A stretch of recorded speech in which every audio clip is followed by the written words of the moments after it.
ఎండిపోయిన సహోదరులారా, వ్యాపారం, వ్యవసాయం, ఉద్యోగం, ఆరోగ్యం ఎండిపోయినా, రోజంతా కన్నీల మధ్యలో కాపురం చేస్తున్నా, జీవితం అంతా చికాకులతో ఉన్నా, నీ పైన ఎటు చూసిన నిరాశలో ఉన్నా, నీ పవిత్రత ఉండకుండా అపవిత్రలో జీవించిన ఓ మొద్దులాగా విడవబడిన నరకబడిన చెట్టులాగా బ్రతుకుతున్నా, కష్టాల మధ్యలో కడలలో సాగుతూ ఉన్నా, ఇక నాకు రేపని ఆశ లేకపోయినా ఒక సంతోషకరమైన వార్త నీకు వినబడ చేస్తున్నాడు.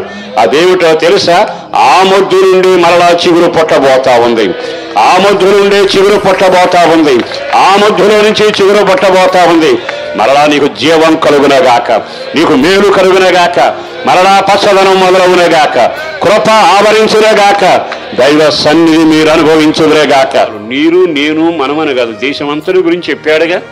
ఎండిపోయిన మొద్దులాగా, చితికిపోయిన బ్రతుకులులాగా, ఆశ లేక అడి ఆశల్లో ఎడవబడుతున్నా, నా జీవితంలో ఇక మూడువారిపోయాను అనుకున్నా, ఇక నా వ్యాపారం అయిపోయింది అనుకున్నా, నా పిల్లలు చేజారిపోయారు అనుకున్నా, ముద్దులాగా ముద్దులాగా ముద్దులాగా మిగిలిపోయిన ఊహగమించిన ఘనకార్యం ఆ ముద్దులో నుండి చిగురు పుట్టునగాక.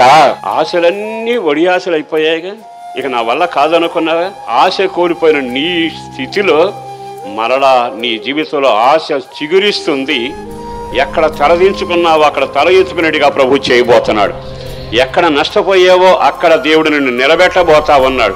అంచనాలను మించిన అద్భుతాలు జరిగించగలిగిన వాడు పుట్టాడు. ఆయన పేరు నజరేయుడైన యేసు. మతకర్త కాడండి, మహానుభావుడు కాడు. ఆయన ఎవరో తెలుసా? ఎండిన జీవితాలను చిగురింప చేయగలిగిన వాడు ఆయనే. ఆయన పేరు నజరేయుడైన యేసు. మీ పరిచర్యలో చిగురు పుట్టునగాక, మీ కుటుంబాల్లో చిగురు పుట్టునగాక, మీ నోటి నిండా నవ్వు కలుగునగాక. వేసారిపోయినా, వెండిపోయినా, దిగదారిపోయినా, బద్దలైపోయినా, అయిపోయింది నా బ్రతుకున్నా అనుకున్నా, జాతకాలంతా నీ చరిత్ర అయిపోయింది అన్నా, నీకు తెలిసిన వాళ్ళంతా ఇక నీ రాతి ఇంతే అన్నా, నా దేవుడు ఎవరో తెలుసా? చిగురులాగా పుడతాడు. ముద్దును చిగురింప చేసిన వాడు నీ జీవితాన్ని చిగురింప చేయబోతాడు.